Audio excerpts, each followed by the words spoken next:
पहचान है, ज्ञान है, क्योंकि ज्ञान के लिए बोला है। नहीं ज्ञान सदृशम पवित्रम यही विद्यते। इस दुनिया में ज्ञान के सिवाय और कुछ भी पवित्र नहीं है। ज्ञान माने जानकारी, सच्चाई की या झूठ की?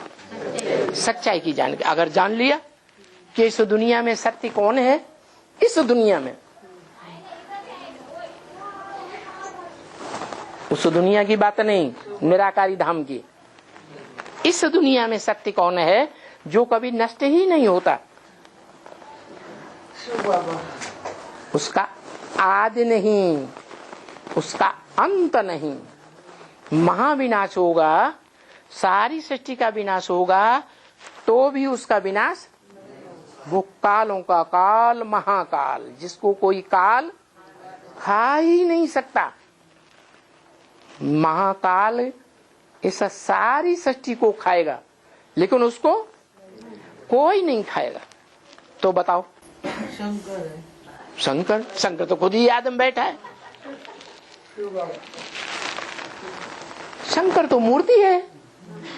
मूर्ति माने साकार या निराकार है? मूर्ति माने साकार, मूर्तमान। उसको एवरलास्टिंग निराकार तो नहीं कहेंगे। है? है? कहाँ है? है? कहाँ है?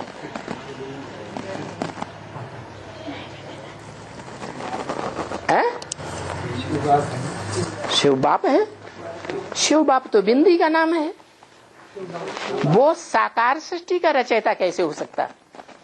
स्वर्ग साकार होगा, नई दुनिया साकार होगी या निराकार होगी? तो साकारी दुनिया का रचयिता भी साकार होना चाहिए। आप कहते हैं शिव बाप। शिव तो बिंदी का नाम है, निराकार का नाम है। निराकार बाप तो है, बाप है तो जरूर बाप से वर्षा मिलता है, लेकिन उस निराकार बाप से क्या वर्षा मिलता है? सुख शांति है? सुख शांति की वर्षा मिलता है। उसको वो सुख लेता है, तो जब खुद ही नहीं लेता बाप, जो बाप खुद ही धन का उपयोग नहीं करता, धनवान बाप तो है, लेकिन खुद ही धन का कभी उपयोग नहीं किया, वो बच्चों को धन कहाँ से देगा? धनवान बाप होगा तो धन देगा, मल्टी मिलियनर होगा तो मल्टी मिलियन का वर्षा देगा, जमींदार बाप होगा तो जमीन का वर्षा देगा, जमीन जायदाद का। शिव बाप तो निराकार है, उसे निराकारी वर्षा चाहिए। हा? निराकारी वर्षा क्या है? अरे यही पता नहीं है। स्टेज भी बनाई जाती है याद में रह करके, योग में रह करके। वो योग लगाता है, वो लगाता है योग है? उसको योगी कहें है? अगर योगी कहें तो पूछा जाएगा किससे योग लगाते, तो क्या बताएगा? वो किससे योग लगाता? योग माने जोड़, एक और दो जोड़ो तो तीन हो जाएगा। तो वो योग लगाता है क्या? किससे लगाता है?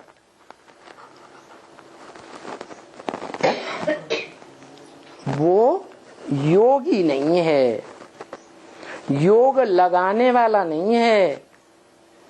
क्या?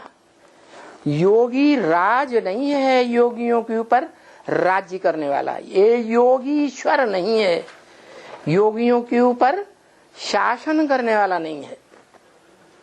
क्या? वो क्या है फिर? बाप है तो कुछ तो देता होगा। अरे बाप से तो वर्षा मिलता है, तो क्या वर्षा देता है? मुक्ति का वर्षा।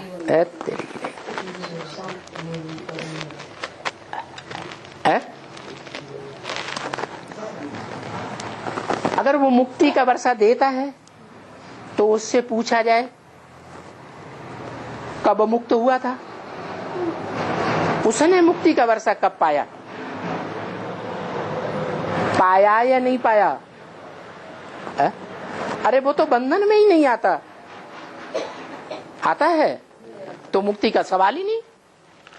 तो सवाल यह है, वो बाप है आत्माओं का, और बाप तो वही कहा जाता है जो कुछ देता हो, कुछ नहीं देता। याद में है? ज्ञान देता है।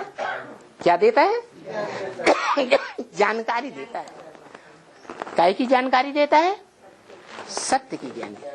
वो जन्म मरण के चक्र से न्यारी आत्मा है, इसलिए वो त्रिकालदर्शी है। और हम आत्माएं जन्म मरण के चक्र में आने वाली हैं, इसलिए हम त्रिकालदर्शी पिछले जन्म की सारी बातें भूल जाते हैं। वो त्रिकालदर्शी है, तीनों कालों को जानता है, भूत भविष्य वर्तमान को जानता है, इसलिए सच्ची बात जानता है सृष्टि की।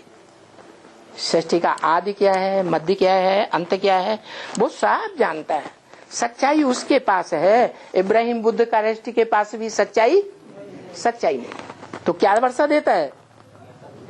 सत्य का वर्षा, ज्ञान का वर्षा देता है। अच्छा, ज्ञान का वर्षा देता है। भारतीय परंपरा में ये परंपरा चली आई है कि राजाओं ने अपना वर्षा किसको दिया? बड़े बच्चे को दिया। गीता में तो यही लिखा हुआ है, मम वर्तमान वर्तन्ते मनुष्या पार्थ सर्वश। मेरे रास्ते का ही अनुगमन दुनिया के सभी मनुष्य करते हैं। मैं जिस रास्ते पर चला हूं, दुनिया के मनुष्य भी बाप बनकर वो ही रास्ता अपनाते हैं। तो बताओ, जो शिव बाप है, आत्माओं का बाप है, तो आत्मा रूपी बच्चों में बड़ा बच्चा कौन है? अरे बड़ा बच्चा कोई है या नहीं? शंकर नाम तो बाद में पड़ता है। हाँ, 500-700 करोड़ का पिता फादर है, तो फादर जरूर मिलना चाहिए। फादर सिर्फ कहे और कभी मिले ही नहीं, वो फादर कैसे हो सकता?